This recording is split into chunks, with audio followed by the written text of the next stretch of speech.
Assalamualaikum warahmatullahi wabarakatuh. Alhamdulillah berjumpa lagi dengan saya Okta Kurniawan di pembelajaran penjas dalam jaringan. Oke, apa kabarnya kalian di rumah? Semoga dalam keadaan sehat, selalu semangat, dan siap mengikuti pembelajaran ini. Baik, hari ini kita akan belajar tentang aktivitas air. Nah, materinya adalah renang gaya dada. Sebelum kita memasuki pembelajaran, baiknya kita berdoa menurut agama dan kepercayaan kita masing-masing. Berdoa, mulai.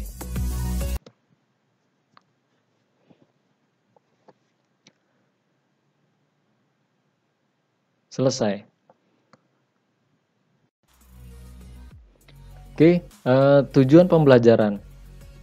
1. Memiliki keterampilan gerak kaki, gerakan lengan, mengambil nafas, dan koordinasi gerak renang gaya dada. 2. Memiliki pengetahuan tentang gerakan kaki, gerakan lengan, mengambil nafas, dan koordinasi gerakan renang gaya dada.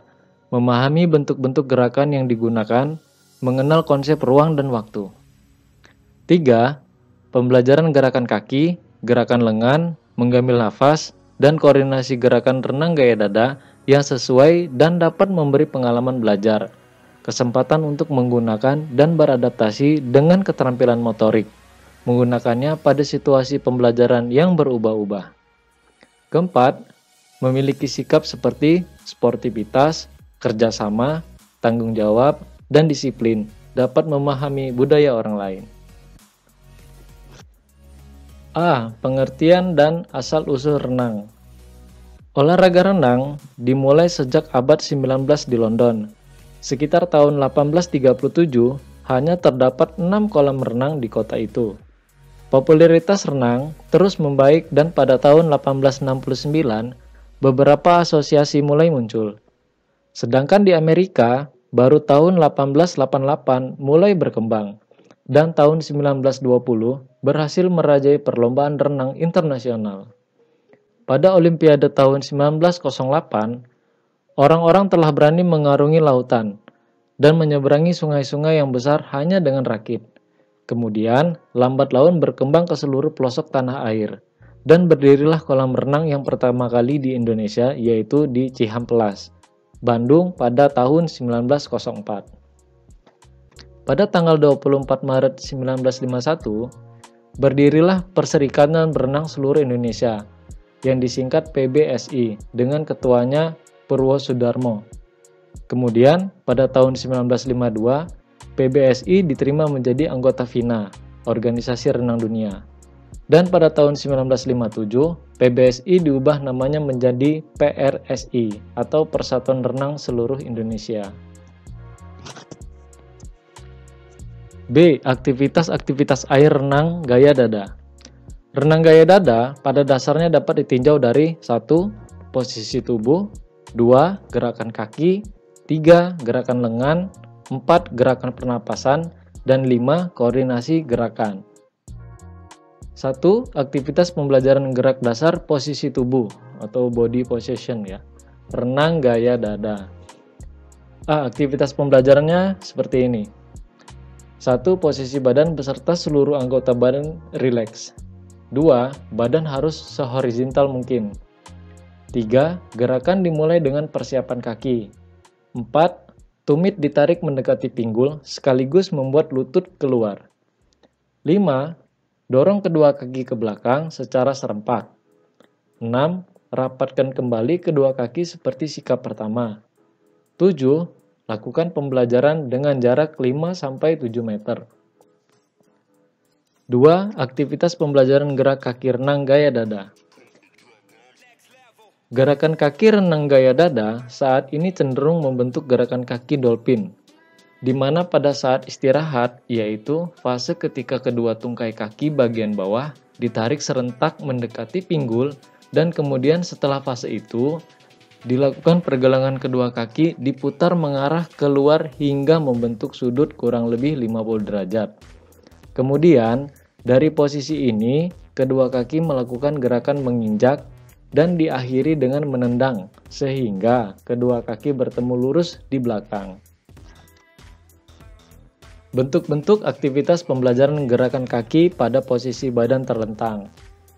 Ini yang gambar pertama, kita belajar dengan diawali duduk di pinggir kolam, lalu mengayun-ayunkan kaki. Gambar yang kedua, posisi badan sudah masuk ke dalam kolam renang dan mengayun-ayunkan kaki. Ketiga, mengayunkan kaki dibantu oleh teman. Dan yang keempat, kita mulai mengayunkan kaki dibantu oleh pelampung. Bentuk-bentuk aktivitas pembelajaran gerakan kaki di tempat. Yang pertama, pembelajaran gerakan kaki gaya dada sambil memegang dinding kolam. Kedua, pembelajaran gerakan kaki gaya dada dengan menggunakan pelampung. Aktivitas pembelajaran gerakan dasar kaki di tempat. Cara melakukannya, yang pertama, posisi telungkup, kedua kaki lurus ke belakang, dan kedua tangan memegang parit kolam. Yang kedua, kemudian tarik kedua kaki secara serentak mendekati pinggul hingga lutut membentuk sudut dan kedua paha agak membuka. Ketiga, bersamaan dengan itu, pergelangan kaki diputar menghadap keluar dan siap mendorong. Keempat, langkah selanjutnya, gerakan kedua kaki ke belakang agak menyamping hingga membentuk setengah lingkaran di bawah permukaan air. Bersamaan kedua telapak kaki diputar. Pembelajaran gerakan kaki dengan kedua tangan dipegang. Gerakan pembelajaran. Pertama, sikap telungkup, kedua tangan lurus ke depan dipegang teman, dan kedua kaki lurus ke belakang. Kemudian, lakukan gerakan kaki gaya dada, seperti pembelajaran pertama. Lalu, lakukan pembelajaran dalam jarak 8-10 meter dan diulang 2-3 kali. Pembelajaran gerakan rotasi tangan. Yang pertama, versi Amerika. Fase istirahat, fase membuka keluar, fase menangkap. B. Versi Eropa Timur. Ada fase istirahat, recovery, fase membuka keluar, outward, fase mendorong ke dalam, top push. C. Versi Kanada. Fase istirahat, recovery, ada fase membuka keluar, outward, fase mendorong ke dalam, push, dan selanjutnya hampir sama gerakannya, fase menutup ke dalam, inward sweep. Aktivitas pembelajaran gerakan lengan di air. Pertama, berdiri tegak, kedua lutut ditekuk, lalu kedua tangan lurus di depan. B. Pandangan ke depan, kemudian putar kedua telapak tangan dengan menekan ke bawah samping dagu. C. Lalu luruskan kembali kedua lengan ke depan. Sikap telapak tangan menghadap ke bawah. D. Lakukan di kolam yang dangkal. Pembelajaran gerakan lengan dipegang teman. A. Posisi badan telungkup, lalu temanmu memegang kakimu, hingga posisi badanmu lurus.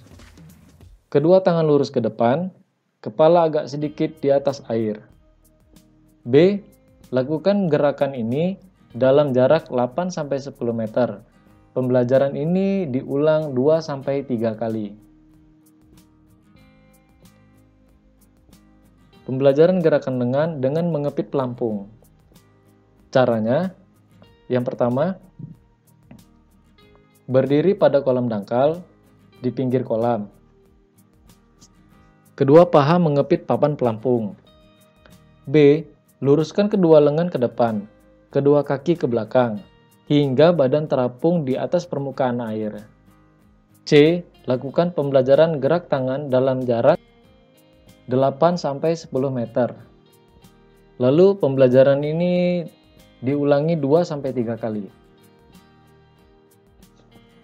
4. Aktivitas pembelajaran gerakan mengambil nafas.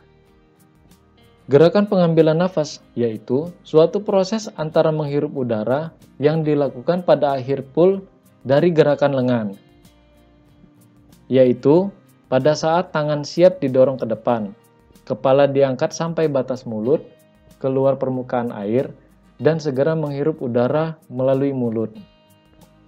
Pada saat menghirup udara, badan harus tetap diusahakan pada posisi horizontal, dan bahu jangan sampai keluar dari permukaan air. Mengeluarkan udara atau nafas dilakukan pada saat recovery tangan, yaitu pada saat tangan didorong ke depan lurus, mulut dan hidung masuk ke permukaan air. Segera setelah itu, udara dikeluarkan sedikit demi sedikit melalui mulut dan hidung. Pembelajaran dilakukan berdiri, posisi mengangkang di kolam dangkal. Bungkukkan badan ke depan sehingga badan rata-rata air dan mulut berada di atas permukaan air. C. Tata tertib di kolam renang. 1. Hal-hal yang harus dilakukan sebelum berenang. Pemanasan dilakukan untuk mencegah terjadinya kejang otot sewaktu berenang. Otot-otot yang harus diregangkan antara lain sebagai berikut. 1. Peregangan otot-otot lengan, otot-otot leher, otot-otot pinggang, otot punggung dan perut, serta otot-otot tungkai. 2. Setelah itu, mandilah pada air pancuran yang disediakan sebelum masuk ke kolam renang. 3. Latihlah irama kaki terlebih dahulu sebelum bentuk-bentuk pembelajaran lainnya. 4.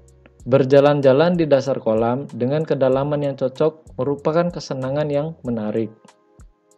Hal-hal yang harus dilakukan setelah berenang. A. Basuhlah mata agar jauh dari kotoran. Jika telinga kemasukan air, sambil meloncat-loncat agar diusahakan air bisa keluar. B. Keringkan pakaian renang di tempat yang teduh atau tidak panas. C. Istirahat dan makan yang cukup. Hal-hal yang harus diperhatikan untuk menghindari kecelakaan di kolam renang. A. Dilarang mendorong teman-teman dari pinggir kolam. B. Tidak berenang di tempat dalam sebelum menguasai renang. C. Dilarang melompat dari pinggir kolam di tempat-tempat ramai orang berkumpul. D. Dilarang melompat di daerah kolam yang dangkal dengan posisi menukik. E. Dilarang membasuh muka di pinggir kolam hingga memungkinkan tergelincir ke dalamnya. Baik, cukup materi untuk hari ini. Tetap semangat belajar dalam jaringan. Jangan lupa subscribe dan nyalakan loncengnya agar tidak tertinggal video-video pembelajaran berikutnya. Semangat selalu, salam olahraga, jaya! Wassalamualaikum warahmatullahi wabarakatuh.